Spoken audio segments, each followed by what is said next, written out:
They laughed when I showed up to the wedding alone, but the joke had always been on them. I wasn't supposed to be on the guest list. I knew that the moment I opened the ivory envelope, embossed with gold foil lettering that screamed Paige and Jonathan. Just seeing those names together again made my stomach lurch, but not from sadness, from the kind of revulsion you feel when you accidentally open a group text from high school. The invitation had been forwarded to my address from my old publisher's office. A clerical error, I thought at first. Or maybe a prank. For one terrifying second, I thought Paige had sent it on purpose. Like one final, I won. But no. Paige wasn't that clever. If she were, she would have realized her fiancé had built his entire personality out of things he read on Reddit and mildly sexist TikToks. It didn't matter how I got it. What mattered was that it was in my hands, and suddenly, something delicious stirred inside me. They say curiosity killed the cat, but I've always suspected the cat died doing something glamorous and petty. So I RSVP'd. Just one word. Attending. No +1. I chose the dress too, weeks in advance. Tailored black silk, deep V, slit high enough to make even the most Botoxed mother-in-law twitch. And the heels? Italian. Pointed. Sharp enough to make a statement without having to say a word. If I was going to crash this circus, I might as well steal the show. Jonathan hadn't seen me in over 2 years. The last time we spoke, I had just signed the contract for my first novel. He had scoffed like I told him I was quitting my job to become a TikTok magician. Be realistic, he'd said, pouring himself another drink. You're not exactly J.K. Rowling. I wanted to tell him J.K. Rowling was problematic anyway, but the moment had passed. 2 years later, that book had climbed every list that mattered. My name, the name he once called too hard to spell for an author, was now a brand. But he wouldn't know that, because Jonathan didn't read books. He read tweets. Still, I wasn't there for him. Not really. I was there, for me, to see if I could walk into a room that used to hold power over me, and take all that power back. The wedding venue was predictably tasteful. White roses, string quartet, passed champagne and flutes too delicate to enjoy. Everyone turned as I walked in, alone. Hair up, lips red, eyes calm. A hush fell. Then the whispering. Then the laughter. That soft, condescending kind people use when they think you've shown up to a battle unarmed. And then, just as I reached for a drink, I saw her. The bride. Frozen. Her mouth fell open, eyes locked on mine like she'd seen a ghost. Or worse. She recognized me. Not from real life. From a book cover. She blinked. Once. Twice. The string quartet swelled in the background. A lovely rendition of Canon in D. But somehow it sounded more like a horror film score in that moment. Paige, in her pearl-encrusted bodice and veil that screamed sponsored content, stood still at the altar, her lips slightly parted, eyes locked on mine like I had just walked in holding a bloody axe and a bouquet. I raised my champagne glass. She stumbled a step forward, still clutching her bouquet of calla lilies as if they could shield her from what she was now remembering. I could almost see the neurons firing behind her expertly contoured face. The book, the cover, the dedication, the plot that had been pure fiction, but somehow included a chapter titled The Man Who Needed a Mirror More Than a Muse. And the main male character? An insecure, controlling finance bro named Jack, Jonathan, had always insisted on going by Jonathan. Jack, he said, was too common. Which is exactly why I used it. You're her, she mouthed. I didn't answer. I didn't need to. She turned, urgently whispering something to a bridesmaid. The maid. Of honor, I guessed, based on her aggressive tan lines and that performative smile she'd had earlier when greeting guests. I could almost hear the frantic tone. Is that the writer? From that book? That book? I sipped my champagne. From across the room, Jonathan turned around, confused. His eyes scanned the room, that practiced wedding day smile still on his face. And then he saw me. For half a second, nothing. Then a twitch. His jaw tightened, the smile froze. His eyebrows pinched together like someone had just told him his crypto portfolio tanked. He walked toward me, alone. No fanfare, no announcement. Just slow steps across polished marble and years of unresolved tension. "Is this a joke?" he asked. No hello. No pleasantries. He looked exactly the same, maybe even a little softer around the edges, a little more corporate beige. The years had not humbled him. They had merely dulled his shine. "I'm flattered," I replied, eyes gleaming. "But I don't write comedy." He glanced around, clearly aware that people were watching now. One uncle was pretending to tie his shoelace, though he was wearing loafers. A woman holding a toddler paused her chewing mid-bite. Jonathan leaned in. "Why are you here?" I smiled, sharp as glass. "Because your fiancé invited me." "Technically, true." Her name was on the envelope. He looked pale. "You wrote that book about me." "Interesting," I said, cocking my head. "I never mentioned your name, and that was the beauty of it. He wasn't named, not explicitly, but everyone who knew him knew, and now so did his new wife. I didn't need revenge. I already had it, printed, published, and now recognized." As he stood there, too stunned to speak, Paige made her way over, still gripping her bouquet like it was a weapon. That's when the real fun began. Paige stopped a few feet from us, her stilettos clicking with a rhythm that betrayed her nerves. Her veil fluttered slightly, caught in a breeze that did not exist. She looked between me and Jonathan, no longer the radiant bride, but a woman who had just found out her diamond might be cubic zirconia. "I just need to ask," she said, voice tight, brittle. "Are you her?" The question hung in the air, like a chandelier on the verge of crashing down. Jonathan groaned under his breath. "Paige, don't—" "No, I will," she snapped. Her smile was gone. "Because I read that book. Twice. Of course she had." That was the secret no one ever admits. Women always read the ex's book. Always. Especially when the ex is a New York Times best-selling author with a suspiciously personal plot and a dedication that read, "To the man who thought I'd never make it without him. I hope you still enjoy spreadsheets."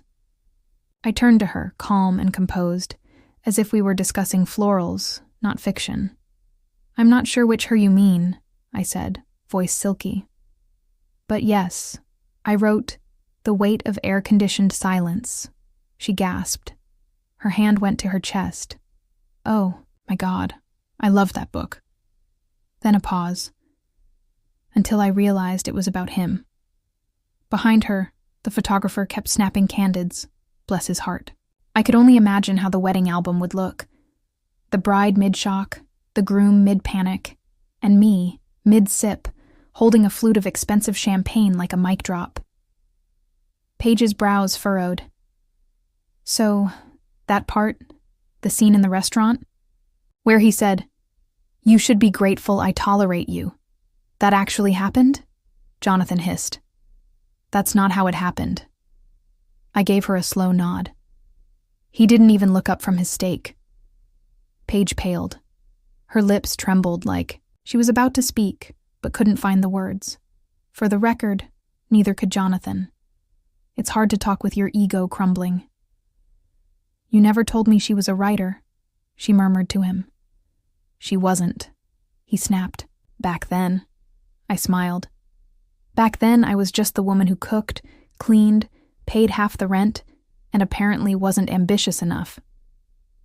"Okay," Paige said sharply, eyes blazing now. "Well, thank you for coming." "That sounds like a goodbye," I replied. She exhaled. "It is." For a moment, I thought she was asking me to leave. But then she turned to Jonathan and said, "To you." Gasps echoed from the crowd. A groomsman nearly dropped his champagne glass. Jonathan stared at her. "Paige." She took a step back, her voice louder now, clear and precise. "You're not embarrassed," I recognized her. "You're embarrassed that everyone here will." Then she turned on her heel and walked away, veil trailing behind like a bridal comet. The string quartet didn't know what to do, so they kept playing. Jonathan stood frozen. And I gave the photographer a wink. The wedding photos were going to be absolutely iconic. The guests weren't sure what to do next. Paige had walked away from her own wedding with the grace of someone exiting a runway, except this was the church's front steps, and her walk was less fashion week and more public execution of trust. The silence was thick. Jonathan stood abandoned at the altar, his boutonniere slightly askew, sweat glistening on his temples like karma finally learned how to show up on time. I looked around and saw them. The whispers, the phones coming out. A few guests pretending to text while absolutely live tweeting the downfall of a man in a tailored suit. The bridal party had split like Moses and the sea. Even the flower girl looked traumatized. Then, of course, someone asked the question, "Is she really the author?" It came from a woman in a peach dress and far too much bronzer, who stepped toward me like I was the human equivalent of a Netflix true crime documentary. Her friend followed, clutching her sequined clutch like it might protect her from the social fallout. I didn't answer with words. I reached into my handbag and pulled out a copy of the book. First edition, hardcover, jacket slightly worn from readings and cross-country signings. Someone gasped. Jonathan flinched. Peach dress lit up. "Oh my God. I've read that. I told Kara it had to be based on someone real." "You were right," I said, offering a gracious, practiced smile. "Chapter 17 might interest you today." More guests started gathering. I should have felt embarrassed, but I didn't. Not after what he did, discarding me like a draft he never intended to finish, while I spent years stitching myself back together with therapy, friends, and edits. "I remember that scene," another woman said, eyes wide. "The one where he said, 'I wish I could love you like you deserve, but I just don't respect you.'" Jonathan made a choking sound. "This is insane." "No," I replied. "This is non-fiction wrapped in fiction. There's a difference." He stepped toward me. "You came here to ruin my wedding." I tilted my head. "I came here because I was invited." Peach dress nodded. "Technically, she's a guest." "Also," I added, "you once told me I was too boring to be memorable." I held up the book. "Turns out I'm unforgettable." At that moment, someone brought me champagne. I didn't know their name, didn't care. It was chilled and expensive, and tasted exactly like justice. Paige's father approached me next, stern, gray-haired, holding a copy of my book. "I thought it sounded familiar," he said, thumbing through a bookmarked page. "You know, I always suspected Jonathan was a little full of himself." "I just turned up the volume," I said. He nodded. "Thank you for the clarity." Then, to everyone's surprise, the reception didn't end. The guests stayed. The string quartet played, and I read a chapter, out loud, to applause.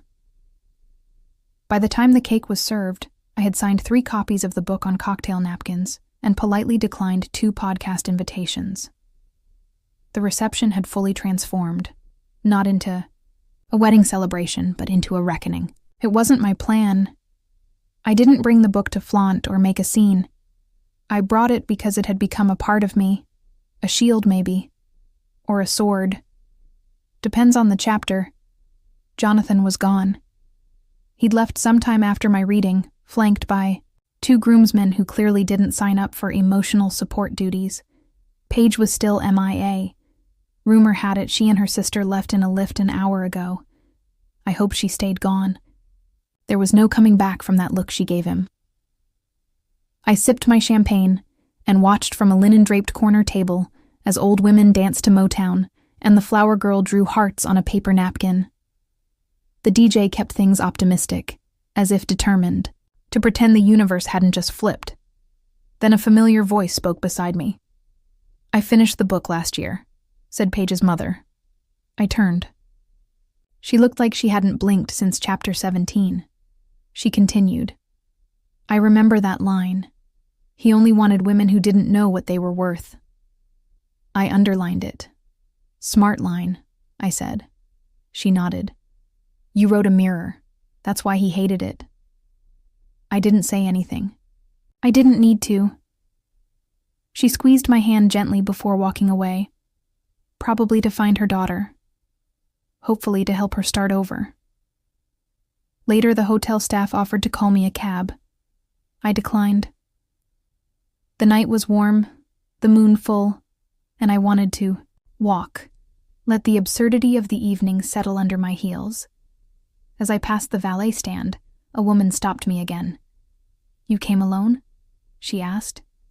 "Yes, but you didn't leave alone." I smiled. "No, I left with my dignity. And my story. And the quiet satisfaction that the version of me he discarded had become the one the world remembered." Walking through the parking lot, I thought about how many weddings I'd imagined. The dress, the vows, the promises that stick to your skin like honey. None of them ended like this. But in some strange poetic way, maybe this was a love story. Not between two people, between a woman and her spine, between pain and voice, between silence and a hardback spine with my name on it. I stopped at the edge of the street, looked up at the moon and whispered, "Thank you."